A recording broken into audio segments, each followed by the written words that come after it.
With over 1.2 billion people having received a full dose of their COVID-19 vaccine, and China has even started giving booster shots to specific groups of individuals. China has started loosening up its border controls to specific countries and specific groups of individuals. And we have news that from December 17, China will open its borders to Hong Kong or travelers from Hong Kong. And also, after a meeting between the leaders of the United States and China, media officials and journalists from both countries can now freely travel between these two countries. All this is to tell us that sooner or later, the borders will completely be open in China. But there is one thing that a lot of people are not talking about: quarantining.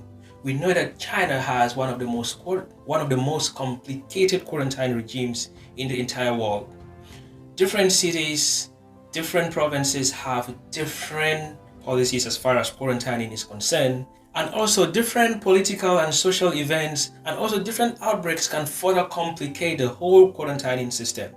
So in this video, I'll be sharing 10 things that every traveler to China needs to know about quarantining. You want to watch this video till the end to understand exactly what is quarantine like in China. Like, how long is quarantine, where do you stay, what do you eat, how much do you pay, and a whole lot of different things that I'm going to be sharing as far as quarantining is concerned in China. And about how long is quarantine in China. Generally, in all cities in China, quarantine is done for 7 days, which means that you will be staying at a centralized hotel. But also now different cities have come up with their own different quarantining policies, which means that after the centralized 14 days that you spend, you also will spend another 7 days in your home observed, and each time they will pass around to check on you. And in some cities you have another 7 days of observation, which means that the health authorities will still come by to check on you, take your temperature, and still do some tests, which means that quarantine can be 14 days plus 7 days in some cities and plus another 7 days in some cities, making a total of about 28 days. Can I choose my quarantine hotel in China? And the answer is no. The authorities have a centralized hotel where they will take you to. You don't know which hotel you'll be staying in. They just bring the car and you hop in and you'll be taken to your hotel.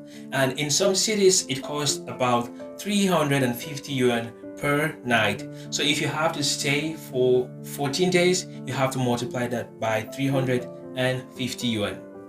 And the 350 yuan is exclusive of food. Your food can be about 100 yuan per day, which is charged apart from the 350 yuan. 350 yuan is about, say, $50. So you pay $50 per day and about 100 yuan for food every day. How do you get to the quarantine hotel? Travelers cannot get to the quarantine hotel by themselves. A shuttle bus picks you up from the airport straight to your hotel room. Now, what kind of food is served to you during quarantine? Normally in China, you expect to eat Chinese food. So predominantly it's Chinese food with some few vegetarian options. And food can also be delivered to you in the hotel, but it must pass through the security check. You can't open your door by yourself. You can't go out of your hotel room, because once the door is opened, it triggers the alarm if it's not opened by the security. And if you move out of your room without getting the permission, you have to start your quarantine from afresh from day one. So you only open the door once the food is served to you at your door. You open the door just to pick up your food and get back into your room.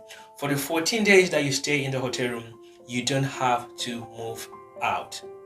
Okay, so now how many tests are you supposed to take during your quarantine stay? Normally during the 14 days, you have to be tested 4 times. You have to take a nasal test, you have to take a throat swab test, you have to take an anal test.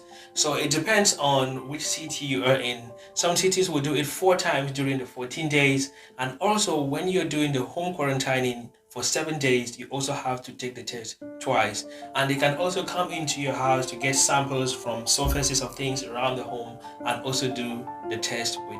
So you will be having several tests. Some cities might even do more than 4 or 5 tests in 14 days. And also during your 7 days home quarantine, you can take about 3 or 4 tests during that period. Okay, so now can you decide that you don't want to stay in the hotel, you want to do the quarantine at home?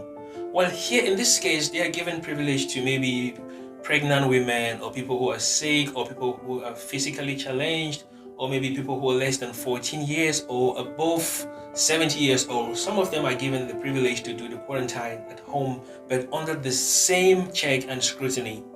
And also, it will depend on the city in which you arrive in, the city in which you're doing your quarantining in, and it will also depend on the situation at that moment. If you arrive at a time where the virus is at its peak, maybe you will not be allowed to even leave the airport to get to your home. You'll be taken straight to the quarantine facility. So it depends on the situation at that time, and it depends on the city as well. Like I said, different cities, different provinces have different quarantine policies, but everything almost centers around the same policies. Once you arrive China, before you start your quarantine, what other documents do you need to present to the authorities? You need your passport, which is normal. You need your vaccination certificate. You need your test results, the test that you took before traveling. And you also need your QR code. You also need to apply to have a QR code. The QR code will tell which places you've visited and where you have been in the past 7 days. So now you'll be asking yourself, you're just new to China, how do you get the green code? How do you get the code that can track your movement in the past 7 days? Before you travel to China, these are one of the things that you will need. You have to download the app called WeChat, and it is from this app that after you register your number, you have to go to generate the green code, and the green code shows where you've been, and if it is green it means that you're free to travel, but if it is yellow or red it means that you're traveling or you're coming from an infected area. Also, in China, different cities have different health codes or different names for their health codes and how to download them. So you need to know which city you will be traveling to in order to get the right health code. For example, if you're traveling to Shanghai, the health code that is used in Shanghai is different from the health code that is used in Beijing. So you need to make sure that you have the right code in order not to download the wrong code and maybe you arrive just at the airport to discover that your health code is not the right one. So basically, this is how quarantining works in China. If you have any questions or any worries, or if you have anything you want me to clarify on, let me know in the comments section below. Like and share the video. If you're not yet subscribed to our channel, hit that subscription button so that each time we bring videos like this, YouTube will notify you and you'll be the first to watch our videos. Until now, it's peace out. I'll see you in our next video. Bye bye.